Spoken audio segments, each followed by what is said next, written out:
3년 전 세상을 떠들썩하게 했던 이른바 니코틴 남편 사망 사건 다들 기억하실 겁니다. 이 30대 아내가 니코틴 원액이 든 음식물을 먹여서 남편을 살해한 혐의로 징역 30년을 선고받았던 아주 이례적인 사건이었는데요. 오늘 이 사건과 관련해서 아주 충격적인 반전이 벌어졌습니다. 자, 영상으로 먼저 보시겠습니다. 억울한 엄살이 하셨는데 좀 신경을 말씀 부탁드릴게요. 부인하시는 거죠? 재판부에 하고 싶은 말씀 있으세요? 앞서 징역 30년 선고받은 거에 대해 할 말 없습니까? 억울하거나 그런 심정 없으세요? 자, 징역 30년을 선고받았던 A씨가 지금 구치소문을 나오고 있는 영상이었는데 억울한 옥살이라는 질문이 있었어요. 이게 무슨 상황입니까? 놀라운 상황이 있는데요. 지금 밖으로 나왔잖아요. 무죄를 선고받고 밖으로 나온 거예요. 당시 어떤 사건이었냐면 한 3년쯤 전에 그때 저 아내 A씨가 남편한테 미숫가루, 흰죽 등을 줬거든요.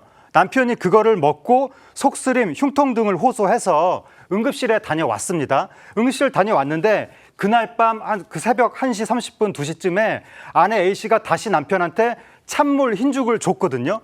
그걸 먹고 나서 남편이 그날 밤에 새벽 3시쯤에 사망한 거예요. 그래서 검찰이 당시에 아내 A씨가 그 음식물에 치사량 이상의 니코틴 원액을 넣었다, 남편을 살해했다라고 하면서 기소를 했었는데 1심 재판에서는 미숫가루, 흰죽, 찬물을 이용한 범행이 모두 유죄로 인정이 됐었습니다. 근데 2심부터 이제 그 반전이 시작이 됐는데 2심에서는 찬물을 이용한 범행만 유죄로 봤습니다. 미숫가루하고 흰죽은 빠졌습니다. 근데 대법원에서 모든 범행에 대해서 다 추가 심리가 필요하다라고 하면서 2심 판결을 파기하고 고법으로 내려보낸 거예요. 그런데 오늘 파기환송심이 있었는데 무죄가 선고되면서 저 아내는 석방됐습니다. 자, 징역 30년 중형에서 갑자기 무죄가 선고됐다. 이거 정말 드문 일 같은데, 자, 그럼 아내가 A씨에게 준 미숫가루와 흰죽, 찬물에는 니코틴이 단 한 방울도 들어가지 않았다는 겁니까? 일단 아내를 처벌하려면 아내가 이 흰죽과 미숫가루 찬물에 A씨 몰래 니코틴을 치사량 이상으로 넣어서 몰래 먹였어야 된다는 게 성립을 하고 이게 어느 정도로 합리적인 의심 없이 입증이 돼야 되는 부분이거든요. 이 사망 원인이 니코틴 중독은 맞고 또 아내가 이 니코틴 원액을 샀다는 정황은 있지만 문제는 미숫가루, 흰죽, 찬물에 아내가 이걸 몰래 넣었을 가능성이 높지 않다 이렇게 판단한 겁니다. 왜냐하면요. 지금 몸에서 검출된 니코틴 농도에 비춰봤을 때 사망에 이를 정도로 니코틴을 먹었어야 되면 니코틴이 상당히 고농도로 들어가 있어야 되는데 그런데 이 니코틴을 먹을 경우에 사람이 의식 있는 상태에서 먹었을 때 뭔가 이상하다는 맛을 굉장히 느끼기가 좋은 그런 상황이라는 겁니다. 예를 들면 혓바닥을 찌르거나 혓바닥이 타는 듯한 통증이 느껴지는 맛이라는 거예요. 그래서 이걸 누구 몰래 마시게 한다는 것이 사실상 쉽지가 않다. 이게 공통된 전문가 의견이고 특히 피해자가 의식이 뚜렷한 상태에서 물을 마셨는데 이걸 몰랐을 리가 없다는 거죠. 특히 재판 중에 이 변호인이 실제로 이런 주장을 하면서 니코틴 희석액을 증거로 제출해서 현장에서 재판장과 검사가 이걸 살짝 맛보기까지 했다고 합니다. 재판장이 손등에 니코틴을 떨어뜨려서 향을 맡고 맛까지 봤는데 박하향이 세게 나면서 아린 맛이 난다 이렇게 평가를 했거든요. 이걸 몰래 먹이기가 상당히 어려워 보인다 이렇게 판단한 것으로 보입니다.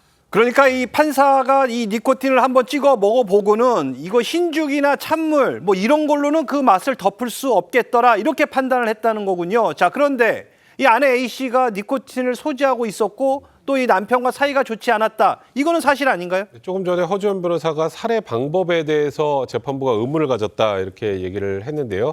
거기서 원초적으로 나가서 이 살해 도구, 니코틴에 관련된 의문도 굉장히 많았습니다. 이제 일단 니코틴이 이 성분 검사를 하지 않았다고요, 수사 단계에서. 그러면 쉽게 말해서 아내로부터 압수한 니코틴이 이 살해에 사용됐는지조차 확인이 안 돼요, 일단 1차적으로. 그러니까 이 니코틴이 이 살해에 사용됐는지가 확인이 안 됐고, 두 번째는 아내가 니코틴을 소지를 했다면 어디서든 샀을 거 아니에요. 근데 구매 과정이나 이런 게 하나도 확인이 안 됐어요. 그러니까 소지는 했으나 어디서 나는지 모르는 니코틴인 겁니다. 그러니까 일단 살해 방법도 좀 의문이 들고 살해 도구가 과연 이 니코틴이 맞는지도 확인이 안 되고 그리고 마지막으로 이제 살해 동기가 있어야 되는데 일단 수사기관에서는 불륜관계에 있었기 때문에 남편을 살해할 동기가 충분하다고 판단을 했지만 재판부에서는 그걸 불문하고 아이가 있는 상황에서 소위 이렇게 위험천만한 방법으로 남편을 살해해서 가정을 파괴할 생각을 했을지 그 동기 자체도 의문이 든다. 그러니까 동기도 납득이 안 되고 살해 도구와 살해 방법도 제대로 특정이 안 됐다는 것이 재판부의 판단입니다. 자, 그렇다면 남편은 그날 왜 급성 니코틴 중독으로 사망한 걸까요? 아내가 아니라면 그럼 대체 누가 먹였다는 거죠?